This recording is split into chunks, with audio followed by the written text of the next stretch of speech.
Hey, folks, listen up. I want to tell you about something.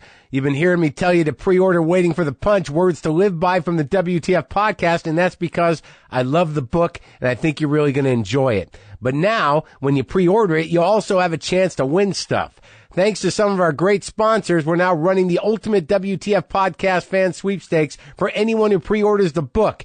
You can win a king-size Casper mattress, or a 3-piece set of away luggage, or posters signed by me. Yeah. Just go to marcmaronbook.com to pre-order the book and to enter the sweepstakes by uploading your proof of purchase. And if you already submitted your receipt for a signed book plate, don't worry. You can still enter the sweepstakes. Just upload the same receipt to the sweepstakes page. All right? All right. Now go get the book and win some stuff. Lock the gate!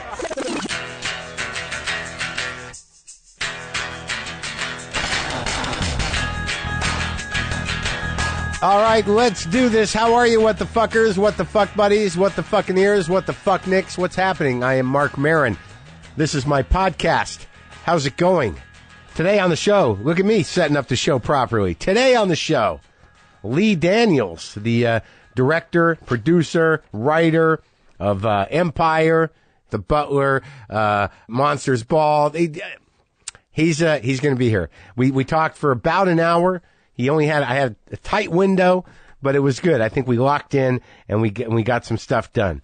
We emotionally bonded and challenged each other a little bit, and it was exciting. It was moving. I needed one of those where I'm like, this is kind of, I don't know, it's making me have feels. Is that how the kids say it? Feels? Is that where we're at?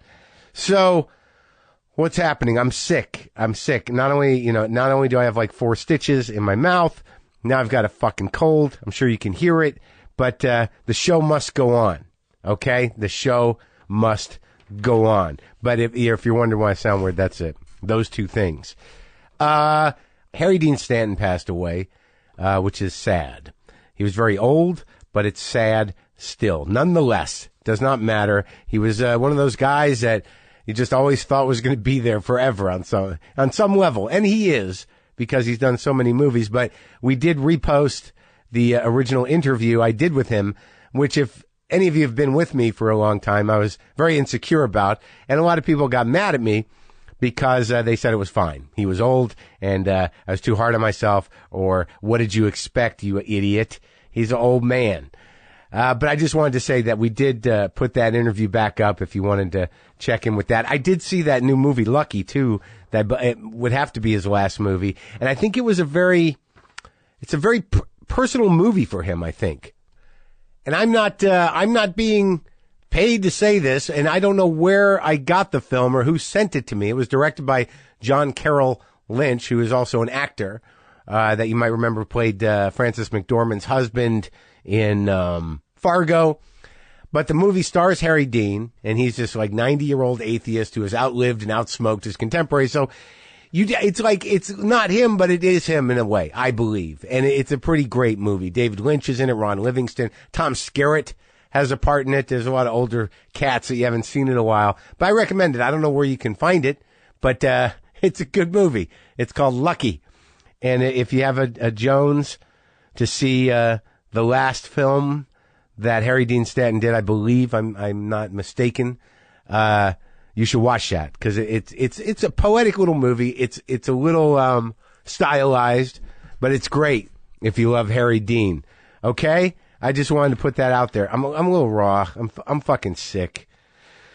If you're hiring people, listen up. Do you know where to post your job to find the best candidates? It's pretty intimidating, right? There are so many sites out there, and finding great talent can be tough. Thankfully, with ZipRecruiter, you can post your job to 100+ job sites with just one click. And the beauty of ZipRecruiter is that it matches the right people to your job better than anyone else. That's what makes ZipRecruiter different.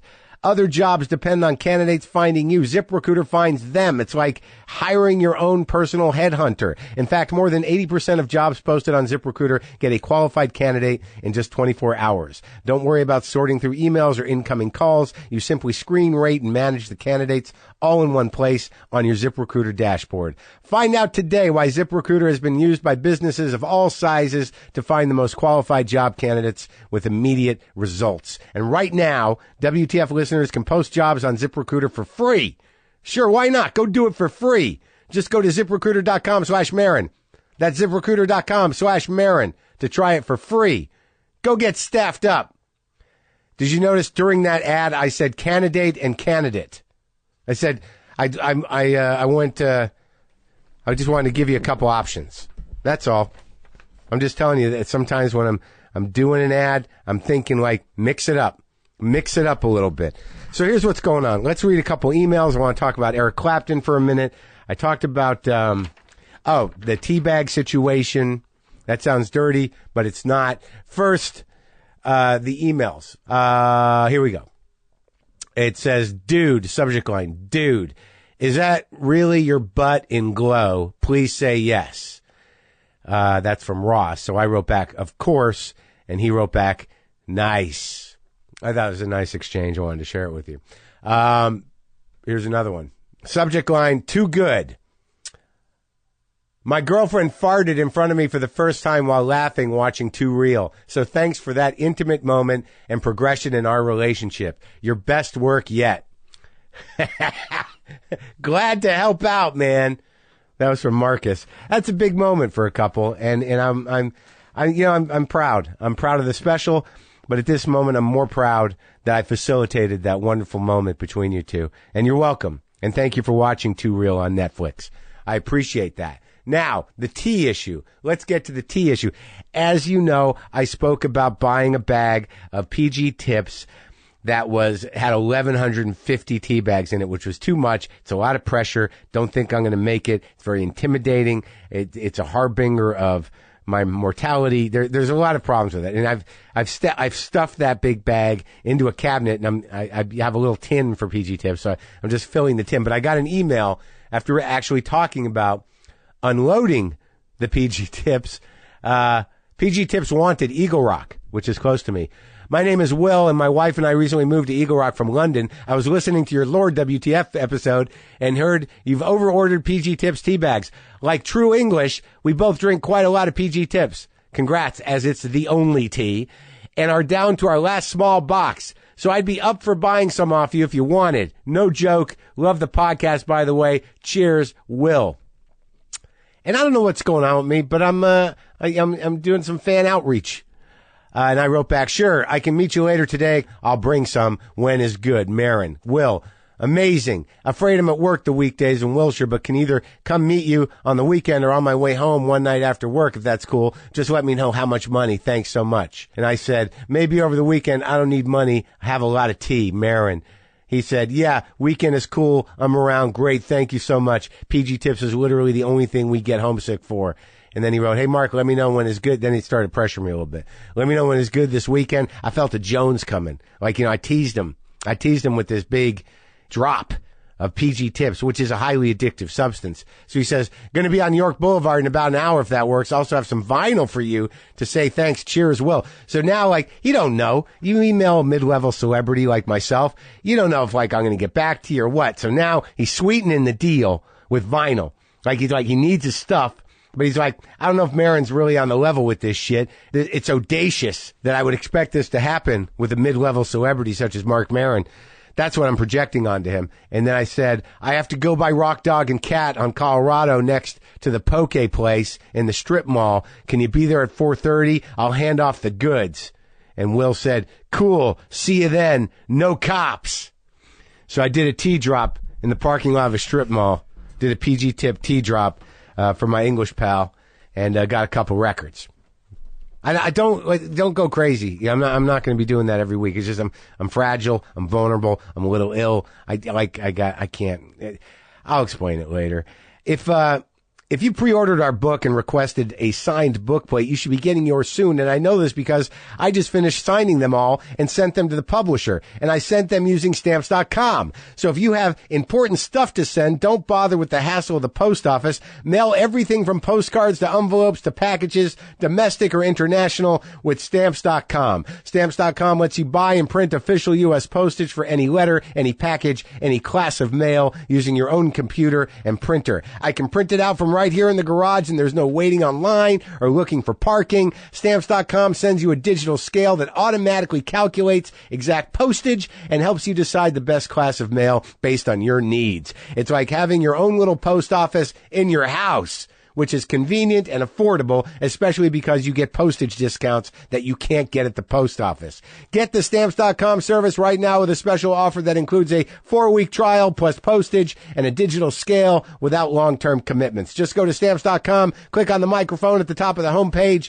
and type in WTF. That's Stamps.com. Enter WTF. Stamps.com. Never go to the post office again. That's a tagger. That's the tag. Oh, man. So I went and saw Clapton. And as some of you know, I don't. Well, here's the thing. And I guess I can tell you. I'm a tremendously big fan of Jimmy Vaughn. Now, I don't know if you know who Jimmy Vaughn is. Jimmy Vaughn is a guitar player. He's Stevie Ray Vaughan's older brother. And he had a band called the Fabulous Thunderbirds. And the first two Fabulous Thunderbirds records are, for my money, or from where I'm sitting, two of the greatest sort of Texas blues records that you can own. Just beautiful fucking jump blues, guitar play. I mean, he's a classicist of blues guitar playing and great blues music. A lot of it from the Texas guys. I guess what I'm getting at is, yes, I did interview Jimmy Vaughn, but that's not what this is about. Jimmy Vaughn and another cat that he plays guitar with, Billy Pittman, who I also know, they were opening for Clapton at the Forum. And after I talked to Jimmy in here, which you'll hear eventually, he let me play with him too. It was a real fucking honor. You gotta check out the first two Fabulous Thunderbirds records, Girls Go Wild, What's the Word? Just get those two. I play guitar with those two records more than almost any other record.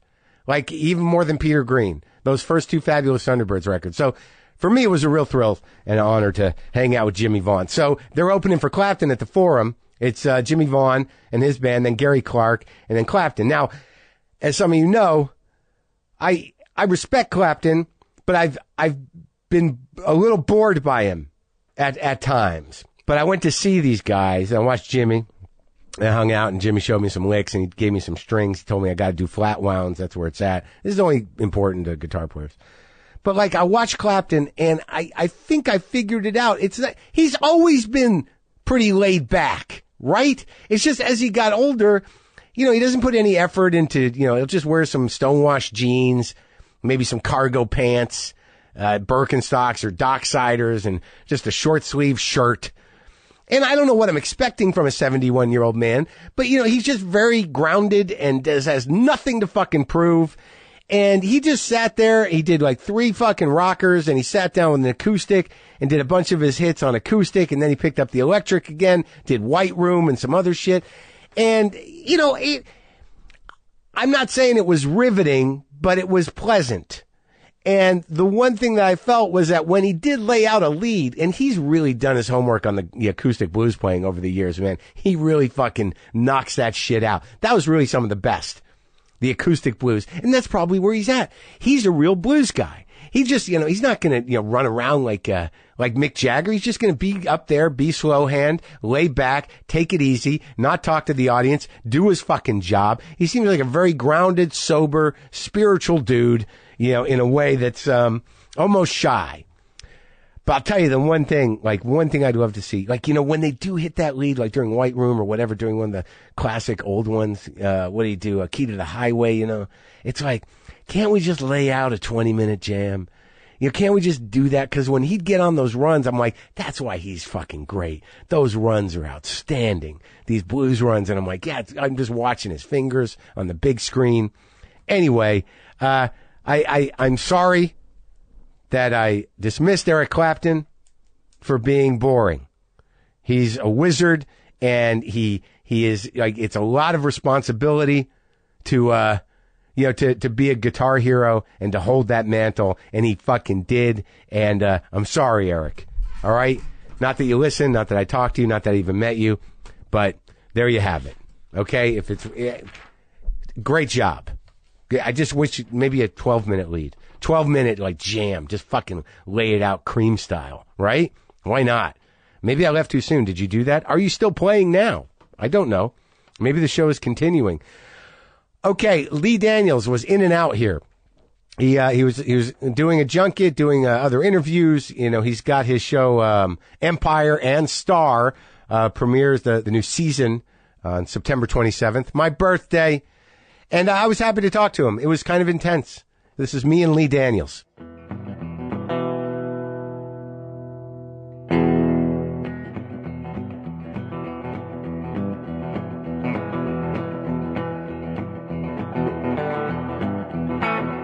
So you had a production call right there, right? Just walking in. Yeah, dealing with some.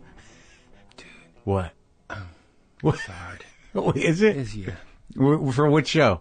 Star. Uh-huh. And it was about music. And it's just so hard. It's so hard. But you deal with that every day, like right? I know, but I was we're trying to find a song about in one of the episodes where, as a finale number, that's sort of like about where we are right now as a country.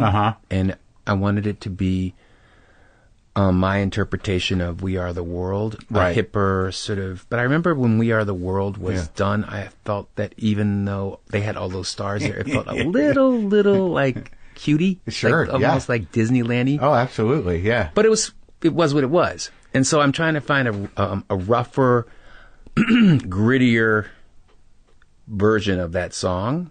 That song, not that song exactly, but sort of like an inspiration that, you know, because we're in a fucked up place right now. Bad. So I'm just trying to find a song that is that. Why don't you hire a bunch of cast to cover that thing? We do. Oh, yeah. That was the call that I was making as we were walking into the door. Are we recording? Yeah. Okay. Well, that's exciting. Yeah. And then you're shifting gears, and I'm thinking as I'm driving up, okay, where am I going? What am I doing? Right now. Tonight. As today. I walk into here right now to this great space that is filled with such. You got to ground yourself. Yeah. I'm adjusting to it because it's a pretty Afro pick and everything. It's pretty, it's my kind of style. It really is my kind of style. You like clutter? Mm-hmm. Yeah, historical clutter? Mm-hmm. Yeah. Is that what your house looks like? Mm-hmm. Well, that's good. I appreciate it, guy. A collector. Yeah. You're a collector. My mother calls it junk. Yeah. Well, I mean, I don't know why. I don't. It's comforting to me. It's very soothing. I feel right at home trying to figure out. Already, I want to like attack the books, and I want to. I'm loving that thing right there that I grew up with. The troll doll. Yeah, man. And, yeah. Yeah, there's a lot of stuff. Well, then you got the Bible. It's like it's a little bit of Bibles. But you go from the Bible to homeboy over there. Yeah. To which one? Oh, to Tyson? Tyson, yeah. Well, that's just a weird picture that somebody put. That somebody put the tattoo that I used for my logo on a bunch of different people. Yeah. And that was what that was. So you don't live here? I do. You do? Here. I did, man. I'm homeless right now. I live in New York. You're breaking my heart. I'm not home. No, I ain't that kind of homeless. I've been that homeless. Yeah, but I'm not that kind of homeless. But I prefer that kind of homeless actually. Really? Yeah, because if I know what time it is. You know what I mean? But this is a level playing field. when you got nothing, you got nothing left. Exactly. To lose. Yeah. But this is a different type of a homeless in that my home is New York. You know. Right. And I've shows in Atlanta. And in New York and in Chicago, so I go back and forth between both cities. Empire's in Chicago? Mm-hmm. No kidding. Yeah, shooting in Chicago. You shoot all there. Mm-hmm.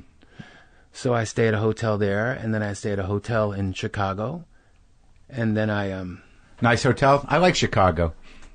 I do too. In the summertime or in the autumn. No, I can't mess with that. I didn't know about Chicago for years, and then I started playing there and working there, and I was like, this is a real city with its own thing. Mm-hmm. You know, it's really grounded. It's a good place. Mm-hmm.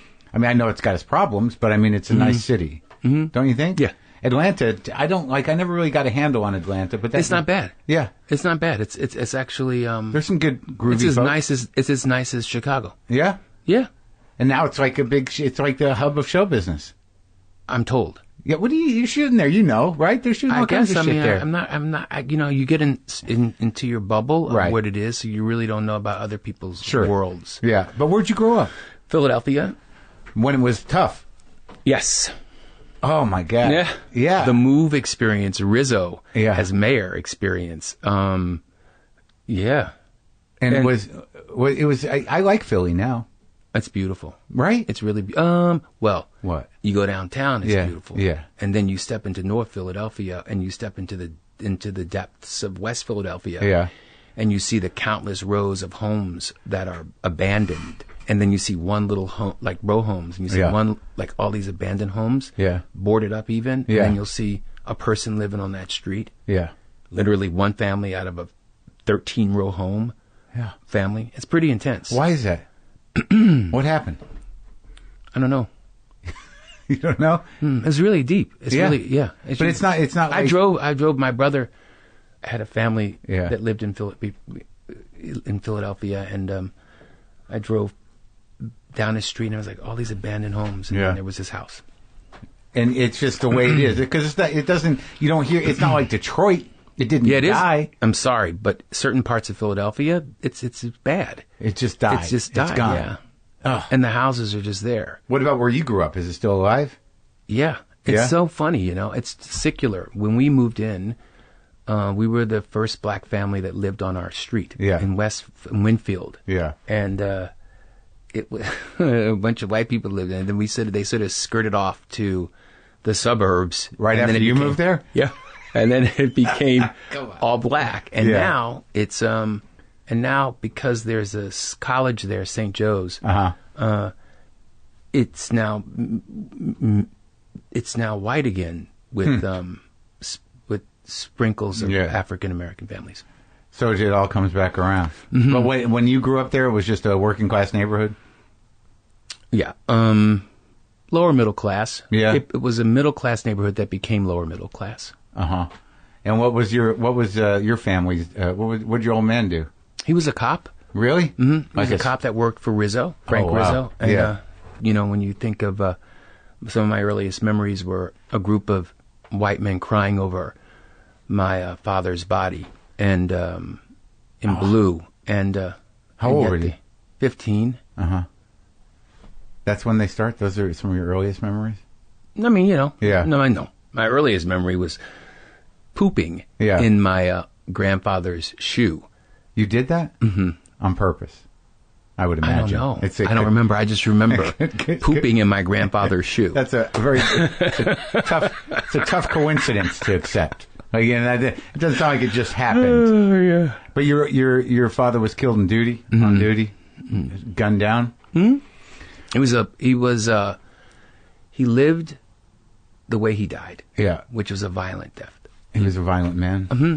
How many siblings you got? 4. Yeah, and it was a violent family.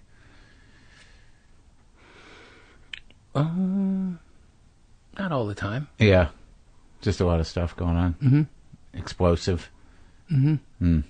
Sorry you went through that. I thought it was normal. It's hard to process. Have you processed it? I mean, have you worked through it? I'm working through it. Yeah? Yeah, I worked through it through my work. Yeah? Yeah, and then I learned that wasn't enough. So now, I do therapy and... Yeah? Yeah. Mm-hmm. Do you work through it in your work, or were you avoiding it through your work? Do you know what I mean? Like, I know artists, create stuff that resonates with them and moves them through stuff, but a lot of times you seem like a very busy guy. So I imagine that sometimes, just working gets you away from, whatever emotions that you... Wow, that's a very powerful statement, and I think it's accurate. It's very accurate, because you don't... And then you come back and, whoa, you still got the same problems. Right. But I do everything that I do, it comes from a place of experience. Sure. Right. And so it is really therapeutic. But then I come back to still what you just said. Yeah, who you are. Mm-hmm. And so I'm 57, and so I'm, for the first time ever, I've been in therapy. Yeah. And it seems to be working. You look good. I feel good, man. I feel good. I'm glad it's working. So, because I'm not drinking. I'm going through this sober thing. Oh yeah, I've been sober a long time. Me too. I'm in AA. Yeah, me too. I don't know whether I should. You're not supposed to, but that's all right. I'm not supposed to say. I talk about it all the time. I'm not supposed to. No, you can. Why? According to the program. Do you want to know originally why? Yeah. They didn't want people who were famous people talking about it because they didn't want those people to they don't want to have public representatives of the program. Because let's say that like somebody gets sober because of you said AA, right? Mm-hmm. And then all of a sudden maybe you don't stay sober. Then whoever, then they're like, well, that's the reason I got sober. Right? You know what I'm saying? Yeah. So can we delete this part? No. I talk about it all the time. I'm just telling you what the tradition means. How long have you been sober? 6 months. Oh, so you're in it. So you're doing it. I mean, no. Yeah. I got sober. Yeah. And then I got sober. I mean, no, I get it. I was on drugs. Yeah. Some 15 years ago. Right. And then I drank. Yeah. And then I recently just said, Right. I need I don't know everything. Why. Mm-hmm. Well, good. So this is an exciting time. You're going to find out a lot about yourself. Well, I'm knowing that I'm having difficulty now having sober sex. Yeah. That's something that's yeah, not as loose as it used to be. Maybe that's something to do with me being 57 too. Sure. Not really like, something, Yeah. Well, yeah, it's a little more, you can't hide from yourself as much. Yeah. Yeah, it's hard, man. It's I think I've been really honest with who I am and what I've been through. And a lot of people are receptive and a lot of people are not. And I've never cared. Yeah. Really. As long as I'm staying and living in my truth, even when I was high. Yeah. Saying, I'm high. Yeah. But I'm living in my truth. I'm truly high. I'm high. Yeah. And people would look at me like, he's high for saying that he's high. Yeah. Well, that's an interesting thing. Like, oh my God. Where's this interview going? Well, how far along are you in the Richard Pryor movie? I'm not. I know. I related to it so much because I did what he did. I was on cocaine. Yeah. We were going to do it. Yeah. And then I just I don't know. I got caught up in TV land. And it sucks you in. It's very demanding. Yeah. It's not like I'm going away for 6 months to make a movie. I didn't know that though when I signed up for it. Oh, I didn't even know that the show was going to be I didn't even know the show was going to get picked up. I literally was going to. Yeah. That's the first. And so I didn't know that we were going to get picked up. So we did it. I did it as a. You know what? Whitney Cummings came in. Do you know who she is? Sure. She came over and said, "Why are you poor?" I go, she says, "You get these Oscars for people. Yeah. But you're like." Why are you? When did she say this to you? Well, you say she just came over. How did you know? She was because she's friends, Yeah, she came over and she was to your house, New York, and she says, "Lee, I get a lot of money. Yeah, I mean a lot of money. And if you do a TV show, you can get a lot of money." And I go, "Really? What kind of money?" And then she told me what kind of money, and I said, "Are you?" And she said, "Yeah." And that's just like I said, "Okay." So when my partner, who wrote The Butler, came to me and said, "Okay, let's just do another movie about." We had in common, we loved King Lear. Yeah. And we wanted to do a family about a black sort of hip hop King sort of Lear thing. Yeah, we were going to do it as a film. Yeah. And I said, no, let's do it as a TV show. Right. Because I think I'm told by my friend Whitney that we can make money. So in television. Yeah. And so we didn't think that the pilot was going to get picked up because no one was buying African American anything. Mm-hmm. So we literally went off to I was going to do Richard Pryor afterwards. And then it got picked up, which meant, oh my God, okay, that's great. Got to make more. They got to do 13 more. And I said, well, what does that mean? So then we had to sit and think about what that meant as a season. Yeah. And that's time consuming. And and you got a writing room? You got a crew? It was like it was so deep. And then I am making money. Yeah. And then they say, "Hey, Lee, you want a deal?" Yeah. Oh, sure. Yeah, we like you over here. Yeah, you're making money. We had no idea. I said, what kind of money? Because I really have never been motivated by money. Right. The minute, maybe I have been motivated by money, but gotta be a little bit. I always wanted to do it for like to make sure it's important. Yeah. Or that I could make my kids proud. Right. At the end, that's what's important. Right. For me. Yeah. And but the kids were going to college, and so I said, I ain't got the money. That is the most phallic. This is crazy. This room. I love this room. It's a mushroom, but with the cat really on top? a penis head? What is it exactly? It's a mushroom, but I mean, it could be a colorful penis head, a mosaic giant penis head. Yeah. So you're saying kids are in college? You don't I said I had to put the kids through college, so I so how we many decided kids you got? 2, yeah, twins, yeah, and 21 now, and they wanted to go to expensive schools, so I was sort of forced into the TV world, but then it became a job. Sure. Yeah, cool. And it was like there's no end. Oh yes, there is.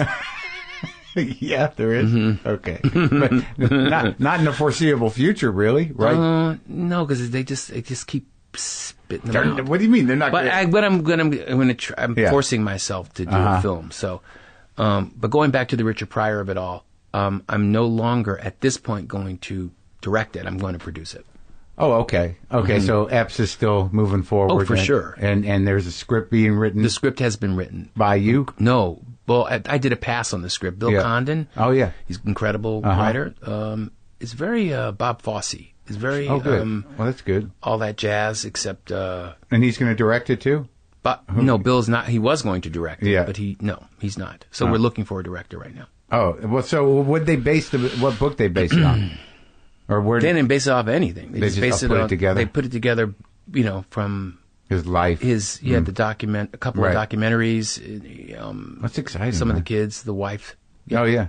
Yeah, the wife, some of the kids. Not all the kids, but a couple of them. But let's, I'm sort of fascinated with, the sort of nuts and bolts of how you got to where you are from was show business the thing in the beginning when you were a kid? Was that what you saw yourself doing? Because you're like a mogul. And you've done a lot of different elements of show business. You've been a manager, a producer, a writer, an actor, a bit, a director. Well, not really an actor. I only acted because there's nobody else to stand up and say the lines that was good, so I had to come in and say, you know what I mean? Right. But all that other stuff, and you came up. I'm not an actor. Okay. I tried. I tried. I'm in the first episode of my new season because, again, I'd say one word. That's nice to have you. It's like signing a thing. You know what I mean? There's a guy. It's like Hitchcock in his movies. Yeah, a little bit. So, but how do you get from Philly to here? I mean, I know it's a long story. But the first book I read was literally. I went to the. This is exactly how it happened. Yeah. I went to the public library. I went into the theater section. Yep. I saw a book that was titled "Who's Afraid of Virginia Woolf" by Edward Albee. I read the book in the library. I got a library card. I came home. I had all my friends on the stoop and my sisters and my brother act out all the parts. Martha and George. Really? Everybody, yep. And it sort of just took over from that point. You did a stoop production of... stoop production. Yeah, of Who's Afraid of Virginia Woolf. And then I went to Edward Albee many years later to ask if I could do it black, and he said no. Did you really? That must have hurt a little. A little. Did he give you any reason, or that was the end Nope. of... What a bastard. I don't know. I guess he sees it a certain way, and I understand that. Yeah, but it's a play. You release it out into the world. I'm not going to argue with you or Edward Albee, but I'd love to do it as a play. I'd love it. I think it's a great play. You could probably do... Oh, you wanted to do a movie? Yeah. Oh, you could probably do a play? I don't think he allowed it. That's a condition? Like, that would be crazy. I believe so. By the way, this can't be done by black people. I believe so. Huh. Don't quote me. I won't. So you go from there to, like, how old are you when that happens? 8 or 9. Oh, really? Mm-hmm. So you wanted to be in show business from that point I didn't know on. that it was show business. I didn't But really you liked it. I didn't know what it was. Yeah. Because there wasn't any really, there weren't, my grandfather owned he was the manager of a theater. And so I saw a lot of black exploitation films as a kid. Shaft and Superfly and Claudine and The Lady Sings the Blues and there was a period of wonderful cinema. Yeah. Where people, and then there was some great television at the time, Norman Lear television. Yeah. Was inspirational, but I didn't really know that was what, I didn't know that was called a director or a writer or a creator. Yeah. I just knew that I wanted to be a part of something that I didn't know what it was. So I went to school. Where at? I went to Lindenwood Colleges in St. Louis, in St. Charles, Missouri. Uh-huh. I don't know why. You don't know why. That was the only place that probably would accept me. You graduated high school and you end up in Missouri. Went to an all-white high school. All-white high school, which is really interesting, back in the 70s. How was that for you? Fantastic. Yeah. My neighbor was a butler. Yeah. I ended up doing a movie because of him called The Butler. And my mom knew that early on that I would get in trouble. The vice principal of my junior high school said that I would amount to nothing, that I was going to end up dead. And my mother said, no, he won't. And Mr. Brodsky's his name. Yeah. And so my neighbor worked for a chauffeur that owned the Philadelphia Eagles. Huh. And he lived in Villanova. Yeah. And so he said, well, why don't we use his address? Ed Snyder was his name, and we used his address, and he was kind enough to let me.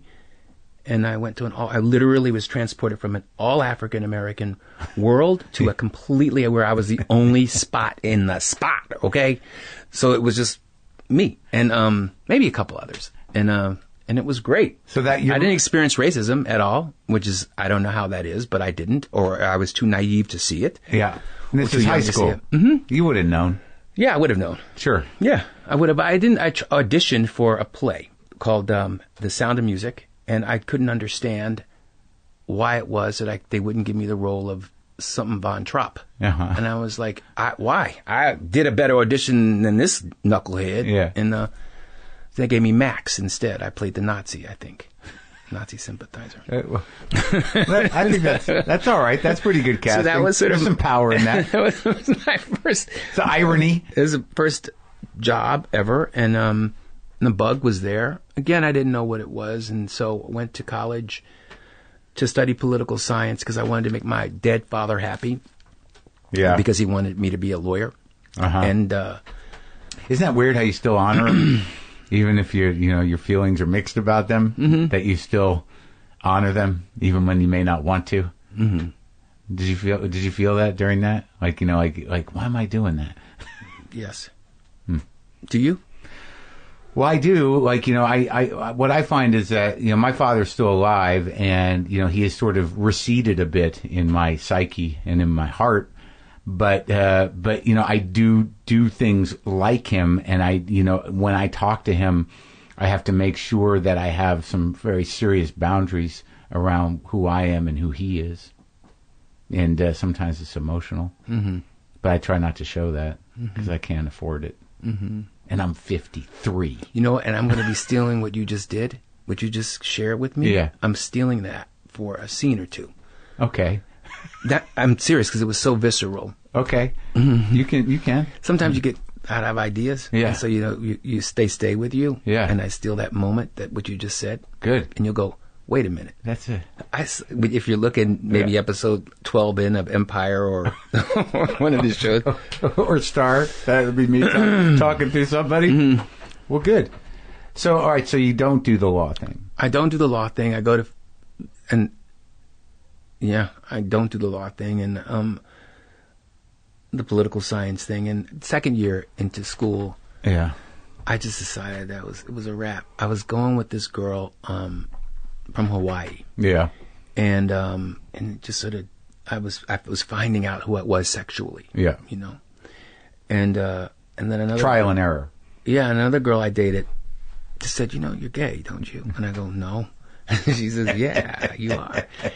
So I said, no. So I said, I want to go to Hollywood. Yeah. And she said, okay, here's $70. So I think it's either she gave me $70, I took a bus. Yeah. And I landed in Hollywood. And that was that? Yes. No plan? No. I'm here. I swear. And newly gay. Uh-huh. Is that crazy? No. That's crazy. And I was homeless. For a little bit. Then I had a nursing agency. I went to work at a nursing agency. At those times, I don't know whether they still have them, but the classified ads in the LA Times. And I went and I saw a receptionist, and I became a receptionist at a nursing agency. And it was like just because it was a job. You had no. It was a job. Oh, no. I knew I had a good voice. I knew that. I Yeah. And And it was a sales job. And so I was selling nurses. And I knew nothing of nursing. And I could, if your mom got sick or if your dad got sick and they wanted in-home care. Oh, yeah. Or if your wife was having a baby and they needed a nanny or whatever. Oh, that kind of stuff. So it was literally like a booking agency for nurses. For nurses. And so, and then a year in, they made me the manager because I was a good sales rep. And then after that, I was like, why am I doing this? Oh, and I was living out of a church. You know, I was homeless, and then I moved into a church, and then I was directing theater. That's how it started. I directed theater in the church because they had a theater in the back of the church. And so I was directing in Baldwin Hills. So I was directing theater in the back of a church. And they just let you live there? Well, he found out. Yeah, they found out. But then I moved. I mean, it wasn't long. It was like 3 weeks or 2 weeks or something. Okay. You know, it was short-lived. I mean, when you're homeless, you go from place to place, you know what I mean? So that was a place. But I remained at that church, and they had a theater, and I was directing one acts. Yeah. Still unaware of what it was that I wanted to do. Right. You know, I went back from acting to directing to really, and then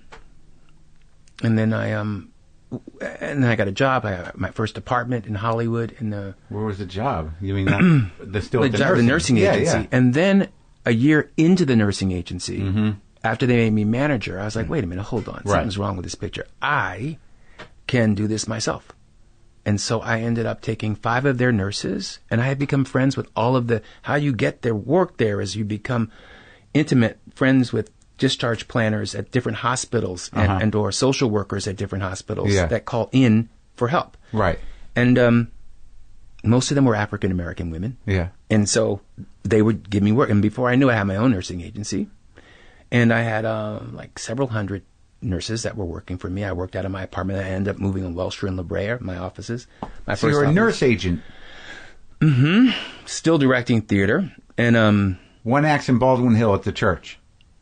No, I was at that point on Melrose sometimes. We were at the Zephyr. Oh, yeah, sure. Yeah, and I'd grown a little bit. So you were casting and you were directing? No, I wasn't casting yet. I was just, I was still in theater, and then I still had the nursing agency. But I mean, how were you putting the plays on? You directing it, so you cast it, right? So you were putting the whole show together. Yeah. So that's how you were starting in show business, and you were booking nurses. Yes, but I was, yes. Got it. And then the producer of Purple Rain came in, and asked me if I wanted to. Like, he was a client, and he said, "What do you want to do?" Oh, at your nursing office. Okay, he happened to come in because you pay the nurse. Let's say I made a lot of money. By the way, that was a lot of money to be made. And by the way, we were the first nursing agency to be under contract with AIDS Project LA. Oh, wow. Which is crazy because no one wanted to touch people with AIDS back in those days. And our nurses did. And so we made a lot of money. And, and then, you know, that's when the drug use began a lot because I didn't really, you know, it was you had money, a lot of money, running a lot of nurses, and not running a lot of taxes. Do you know what I mean? Yeah, you know, and let the party begin. Yes, and so the guy from Purple Rain came in, and I ended up doing casting, you know, and then. I was casting. I mean, you know, what do you mean? He said he said, "What do you want to do?" And I said, "I want to do. I'm in the entertainment business." He said, "How can you be in the entertainment business and you're taking care of my father?" I said, "Well, I want to be in the entertainment business." He said, He said, "Well, this is what you do. You become a PA." I said, "PA, okay." So then, with a successful business, you're running your own business, and the guy he says a PA job. Yeah, I sold the nursing agency to become a PA. I sold the nursing agency for a lot of money. And I drove on to the set of Warner Brothers with a Armani suit, a Porsche, and a Newport cigarette. Yeah. And ready for my PA job. And that didn't last very long. I went into casting and then became friendly with Prince and, you know... so, I'm sorry. So you PA'd on Purple Rain. Mm-hmm. And then... That was casting, sort of, but I was fired and... I mean, if you IMDb me, you can't. I'm not even listed as credit. I mean, literally. But you go as a PA and they use you for casting. The casting. Yeah, because he connect. You know, it was all about. It was all about our connection, and it was the suits against, you know, the black men. Like we knew. I had an eye for talent then. Yeah, and I didn't know that was my God gift then. Your connection with Prince, you mean? After you met Prince? Yes. Right. Mm-hmm. Okay. So the irony is that Clarence Williams III was in that film. Yeah. And I cast him in that. And then years later, I get to direct him in The Butler. Yeah. That's crazy. It was like crazy. Yeah. Luke from Mod Squad. Yeah, I know. He's good. He's so good. He's so good. Anyway, so American Gangster. He was a good American Gangster. Genius. He's good in your movie. Yeah, he's great. But So that starts you. You now was Prince. Were you friends with Prince? Did you get friendly-ish? Okay. Do you know what I mean? Sure. In the beginning, yeah. And then we did Under the Cherry Moon. Mm. And then the music videos, a bunch of music videos with Prince. Mm-hmm. Mm-hmm. And so that's a good way. But Warner's was really happy with me, yeah. And I started working over at Warner Brothers, and I was like head of minority talent. They called it that? I don't know what the hell it was. Something like that. And I don't know. And it's like all I know is that minority. I was casting, and it was like before it was pre Spike Lee and post the black exploitation era. So I was sitting there with a pencil and a suit, feeling important, like I was a businessman. On the Warner lot. Mm. Minority talent. I guess something like that. So you were a casting agent at the studio, basically. Sort of, yeah. Yes. Kind of development too, like where you no development just at all. casting. And then I just got to say, wait a minute, hold on. This is like I didn't. I wasn't getting fulfilled, so part of the job was going to theater, right, and watching. I'd long given up the desire, or didn't even know, like I had no longer done directing theater, and so I was going to see plays, and part of it was seeing all these black plays in New York and L.A. and Chicago. And what year is this? This I don't know. Yeah. What's going on? What were the big plays? Gospel at Colonis with Morgan Freeman. Oh yeah.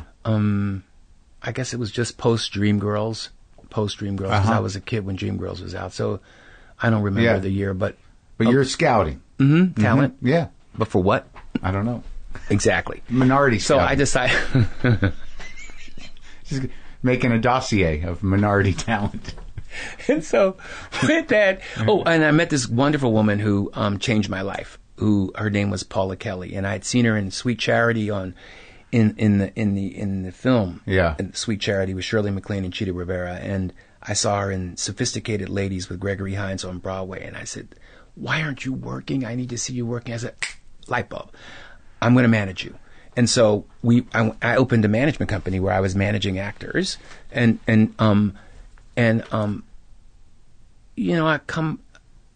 came from a place where, as a kid, most of a lot of my family members and neighbors were drug dealers. Mm-hmm. So, or pimps, and so. You need to hustle? Is that what you're getting at? Yeah, and so I figured, I would do it with actors. Yeah. And so it was really... You pimped nurses for a while? Yeah. Now you're going to pimp actors? Yeah, sort of. And how did you start to build? I had a good reputation. I had a really... Well, I don't know whether it was a good reputation. I made sure that my talent was working.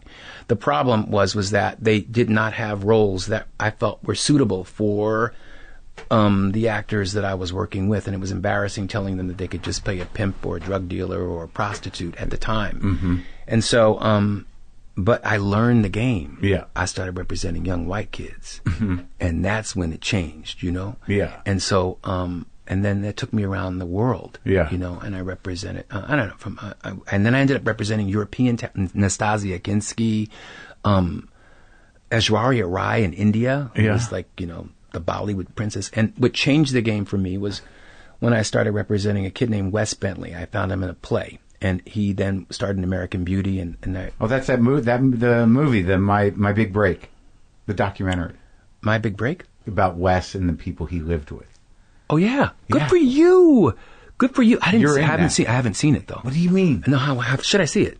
Well, I knew you were featured in it somehow. How? Well, I mean, Wes is in it. Yeah, I have to see it. I'm about halfway through it. Is it getting good? Well, it's weird to watch. They were all high. Well, no, they were all high. I don't know. We were all high for sure. But there was two or three of them made it out of that house. Wes, and then Michael Shannon. I found him in Chicago. Was Michael Shannon? Yeah. You managed him at the beginning? In the very beginning, I got him his first job. I got him a SAG card in the movie that I produced. It was the second film. called The Woodsman. Yeah. With Kevin Bacon. Mm-hmm. Kira Sedgwick, I produced that. That was my second. My first movie. So I ended up leaving management because I got tired of telling African American actors you can only play this. I said, I got to create something. I got to realize I got to take it. I got to up my game. What was the name of your management agency? Lee Daniels, a management company. So you did all right with it. How long were you doing that? I don't know, 8 years. So that's how. Wow, that's an amazing story, really. So then I said I got tired of that, and I said I'm going to make my own destiny. Yeah. And then I ended up producing my first film, and it was, I don't know how I did it, but we did it. And Monsters Ball. Mm-hmm. That's a real hammer of a movie. And that's the way to start a career. I didn't know that I was doing what I was doing, but I just was doing it. Yeah. Doing whatever I could do to make sure that this movie, this vision, was executed. How did that come to you? The writers came to me because at the time there were many incarnations. I believe Sean Penn, Robert De Niro, and Marlon Brando were attached at one time. Oh wow! And that's big. Yeah, and they just couldn't get the movie made, and so the writers came to me, and I said, I'll do it. Let's figure it out. And Wes Bentley was going to star. He didn't. And so I got Heath to star instead because he was a friend of Wes's. Uh-huh. And that really began my career as, and I learned. As a producer. Puffy, I don't know what, I guess as a producer you could say that. Why wouldn't you say that? What would you say? Well, because I did more than that. I was very much involved with the acting. Sure. You knew what you wanted. You knew, you saw it. So you sort of were a secret co-director? I don't know whether I don't think that's the right word to say, because as a director now I would take deep offense to it. Okay. So I think Mark Forrester is a genius, but I knew I wanted performances and I learned from Mark how to hold a camera. Uh-huh. And I learned really on set. Literally. Yeah. I learned the makings of how to direct, in that medium. Uh-huh. And also from the medium from when I was on set with other actors. Yeah. So that was that. And then I did. So this is how you went to school. On set. I learned how to direct from other directors that I respect. I put my actors with directors that I respected. And now we're at the point where you're going to direct a movie. Yeah. And it was the first movie I directed. Well, I was getting cocky, Yeah. I was getting cocky, and I was still, Sure. Yeah. And I believed the press. On you. After Monsters Ball. Oh, yeah. Yeah. You believe it. Yeah. And you're doing coke. Mm-hmm. Oh, that's a bad combination. And you're basing too? Whatever. I got whatever. You name sure. it. I've never done heroin. Well, that's a lie. I did it once. I threw up. I couldn't take it anymore. I had the exact same experience with heroin. Did you? Exact same I'll never do it again. Snorted it. Me too. Got itchy. Oh, my God. Threw up. Me too.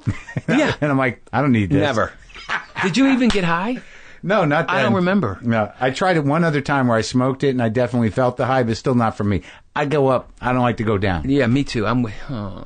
Dude. Yeah. We would have been trouble if we knew each other. But anyway, so, why not? I mean, it was a critic's darling. And the same thing with Woodsman. We won Cannes. It was heavy, man. Kevin playing a child molester. Wasn't that it? Well, yeah, but the thing was, I wanted to not. I remember after Monsters Ball, okay, he's new on the scene. Yeah. What are they gonna? And so I got offered all these black films. Right. That just were in everything that I didn't want my clients as a manager to do. Right. They're like, he's the minority guy again. Leprechauns from the Hood, Part 7. Oh, I was like, what's 1, 2, 3, 4, 5, 6? Yeah. What is that? I never even heard of it. And then, and stuff. So I wanted to do something different. And I had gotten my kids, I raised my brother's kids. I got my. What happened to your brother? He was going to jail. Oh. And he called me up and he said, can you come? My wife is going to have some kids and she won't take care of them. Can you take care of them? I was like, no.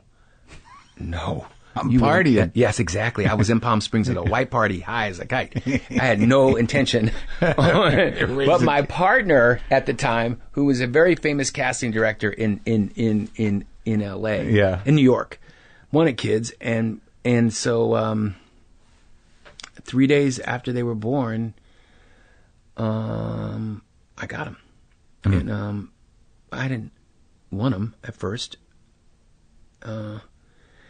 The mother rang the doorbell of my mother's house, and left 2 bassinets down in Philadelphia in the winter and took off before my mom opened the door. You're kidding me. And my mom said... It's almost biblical. It is. And my mom, it is. Wow. I never looked at it like that. My mom called me up and said, listen, I've raised all of you and I've raised all these other grandkids. Yeah. I'm not raising no more. Yeah. So I'm calling social services if you don't come get them. Oh. So I said, really? And my partner was like, okay, that's what I want to do. So we ended up taking them. And that's when I got off of drugs. Right. Because I was, I remember them like they were 2-ish. Yeah. Maybe. Yeah. And they were in front of the TV. Yeah. And I was living on the Upper West Side. And I remember stepping over them and going out to the man around the corner and realizing that I had left them in the house. And I said, that's it. And that was the end. And that was the end. Is that beautiful, though? That was the end of the drugs. Yes. Yeah. Well, just the fact that you realized that you were putting these young lives in danger. Mm-hmm. And that was more powerful than drugs. Yeah. That's good. Yeah. You got a good heart.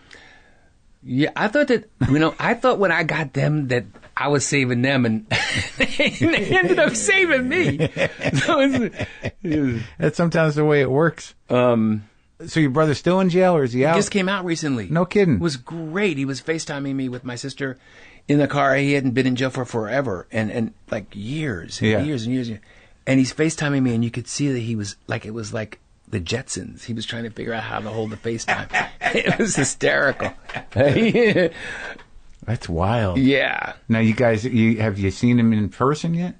I did. I saw him last Sunday and for the first time. Oh my God. How was that? Powerful. I can't imagine. He sent me a letter we separated. Yeah. We weren't friends. Yeah. We were very close. Yeah. And then he went in one direction and I went in another direction. He sent me a letter from jail. Yeah. And he said, I'm sorry for hating you all these years. Oh. Just because. I guess I was gay, Yeah. And it affected me deeply. Yeah. Yeah. And are you guys all right? I mean, Yeah. This is all right as we can do with all the years that have been separated. So more to come. Yeah. We'll see. I think we're okay. We're going through it in a good way. Mm. Look he was so happy. I gave him a whole box of clothes, like a whole bunch of clothes.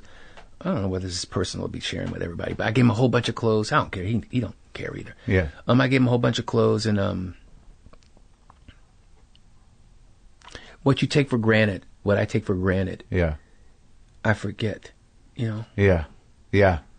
Well, he must have been appreciative. He's very appreciative. And now he came dressed up looking like when I saw him, I said, damn, you look like Lee Daniels. So how do you get, I imagine it's going to be interesting with the kids now too, huh? Yeah. Oh. I mean, literally, this is what I'm going through right now in my life. Wow. I got to write about making it. TV. Mm-hmm. Huh. Well, that's why I go into the world to escape. Yeah. Because when I come back, I got to deal with this mess. Well, is it a mess or is it not just a mess? But it's messy. It's heavy. It's messy. Yeah. Yeah. It's just we're trying to make a lot. The kids are great. Yeah, they're good. fantastic. Okay. It's just us that and how he's dealing with it. And his guilt, what's going to happen? His issues. Oh, you know what I mean? Yeah. But the kids are solid. They're just like they're clear. She's in Paris spending my money in schools and film school. He's in New York modeling, making a lot of money. He's fabulous. Everybody's good. And then you got the old man's out. Yeah. And now it's like, now what happens? Mm-hmm. Oh man, there's a movie coming. Wow. Well, that's interesting. So let's talk about. We're going to run out of time because I know you got to run in about 10 minutes. So let's talk about. I want to talk about how Precious happened. How did you come across that story? Sapphire's amazing. Didn't you just a tour de force? Unbelievable. Did you read the book? I did read the book. It shook She's me written to a few things. It shook me to my core. She shook me to my core. I couldn't sleep. How'd you come across the book? It was part of my sobriety. Get out. I had that in a book called Ice, which, by the way, you should see by Ray Shell. I own that, too. That's going to be something else that I'm turning. Iced. Dude. Iced. Rush out and get a copy if you can get a copy. I mean, it's out of print, but it's pretty good. So I had Precious, Push, and Iced. And they sort of, and this other thing, Paperboy, that became a movie. Pete Dexter. Yeah. And the 3 of those books got me sober, helped me with my sobriety. And how so? By connecting you to I don't know. other people's experience, your heart? I don't know what it was about all of it, but I think that the African American experience viewed from that really, I don't know. Yeah, I hear you. I just part of what I was going through. Yeah. And I decided to say I want to make it a movie. And when I went to everybody that, with all the awards that I had, they were like, no. So I had to go out and raise money for it, and I did. And we made a great film I'm really proud of. And Unbelievable film. And you did it all on your own. They turned you away. Yes. And but I'm used to being turned away. Yeah. But from the very beginning, from Monsters Ball on, they said, because nobody wanted to see the movie. Who wants to see a movie, an interracial, But isn't that a tremendous, in retrospect, like now with Empire, isn't that a tremendous misunderstanding of the audience? Oh, for sure. I mean, I think that, they continue to underestimate the intelligence of the American public. That's sure. Not just the African American public, but the American public of what it is that is. So it's my job, and it's filmmakers' jobs to educate, say, okay, this is what you're gonna see. Right. And define this is what you're gonna see. And when you do it your way, you can do that. Yeah. Right? Yep. Because I just saw the headline of some article that, because of franchises, directors are interchangeable. But that's why people like you who have artistic freedom and license and want to push the boundaries, you've got to keep making your own movies. Yes. Yeah. And now you can. It's like, which one? That's the question. But I'm excited with my, with Empire and Star. I think that, and I'm not complaining about TV. I shouldn't complain about TV because it really is. I'm enjoying telling stories. It's a lot more immediate, isn't it, than movies in a way? And you can shift and move. Yeah. And cool. I mean, if you can assign, if people you trust, you got to hand over your baby to somebody and pray that the actors know who they that they understand what this vision is. So you got to pray that the showrunner knows, and the actors remember, and then you're solid. Well, have you been coming into that? I mean, how much? Because you got some pretty powerful actors, and when I would imagine after a season, you don't have to ride them too much. No, they get it. Yeah. I'm good with both shows. As a matter of fact, I think that I have enormous talent on this show. I've been blessed. I've been really blessed. As I sit here and I can actually laugh about the homeless joke, that I'm homeless, and yet I started out homeless, and I preferred that homeless because that homeless, at least I knew how to dream. I'm dreamed. Yeah. And I'm shifting my spirits like wherever the couch is. And also, we open this conversation by talking about how horrible things are in the country, and in reaction to that, given that you are telling a lot of these stories that you tell, how do you adjust now? Do you adjust? Do you push harder? Are you making adjustments in your mind, given that we are now living in unabashed? I've learned that. Am I allowed to curse? Yeah. I don't give a fuck. That's what I've learned. That I will say what the fuck I want to say. I will write what the fuck I want to do, because that's exactly what they're doing right now in the White House. And I think that I will try to do it with dignity. It only makes me it makes me know that I'm right, that my spirit is right, and it's clean, and that it's from a pure place. And though as I said before, a lot of people may not want to hear it, I'm going to say it. Yeah, you got to. You got to. Thanks for talking, man. It was beautiful. Yeah, man.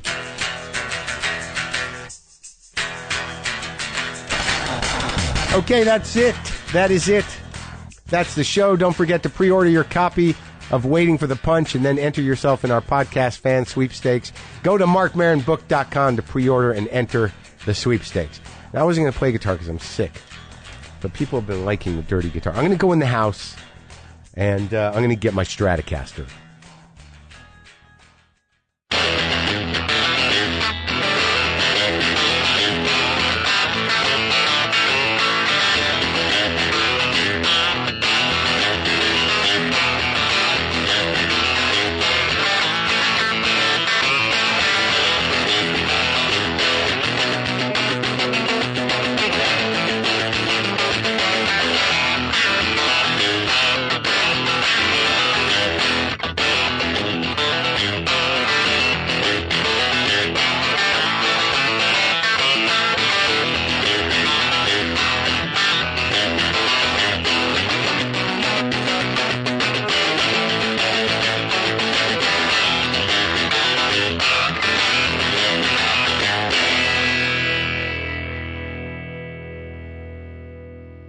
Boomer lives!